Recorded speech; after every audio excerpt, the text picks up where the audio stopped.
Service public Le Soleil à la une, l'objectif dépassé dans l'appui aux couches vulnérables, 50 000, 6 cartes d'égalité des chances distribuées.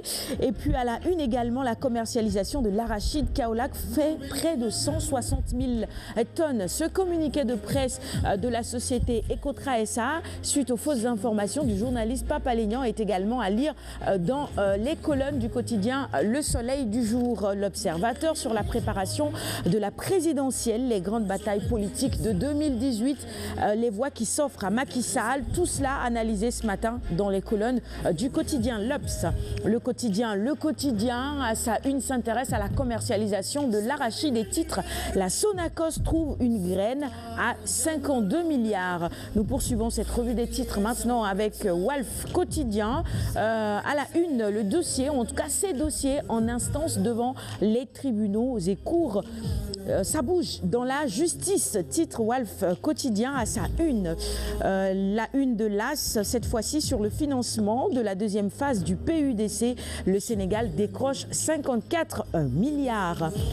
Les échos maintenant, à la une, l'ancien recteur de l'UCAD, Abdou Salam Sall, il déballe l'histoire de mon salaire de 8 millions. Il explique tout cela dans les colonnes du quotidien Les Échos.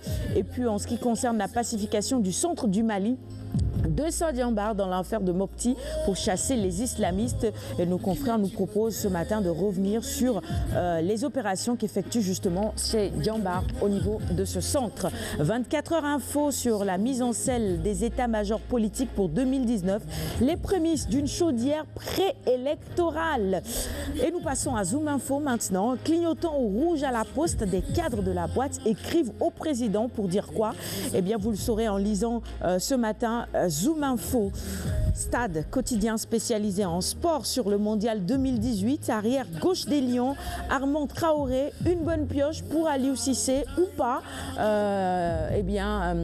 Quelques arguments de nos confrères ce matin à lire dans leur colonne. À la une également, Arsenal qui pour remplacer Sanchez, alors Aubameyang, Malcolm ou Mkhitaryan. Oui, oh. Il est d'origine arménienne. Ouais. Il est arménien d'ailleurs, voilà. Allez, on va terminer avec Sounulamb, Eumesen Bombardier et Gris Bordeaux. Décryptage des 3 derniers combats de Modlo. Le coach Pape Mbaye retrouve Modlo. Alors c'est 5 points forts et 5 points forts de Modlo présentés dans Sounulamb aujourd'hui. Et le professeur Ardo qui parle également, il dit comment éviter une blessure lors d'un combat. Je pense que ça c'est important pour tous les lutteurs de lire justement ces propos du professeur Ardo. Et ce sera tout pour la revue des titres de ce matin. Merci à tous de l'avoir suivi. Monsieur MSN, nous allons vous offrir les quotidiens du jour. Merci. Ça vous fera de la bonne lecture. Je ne sais pas si...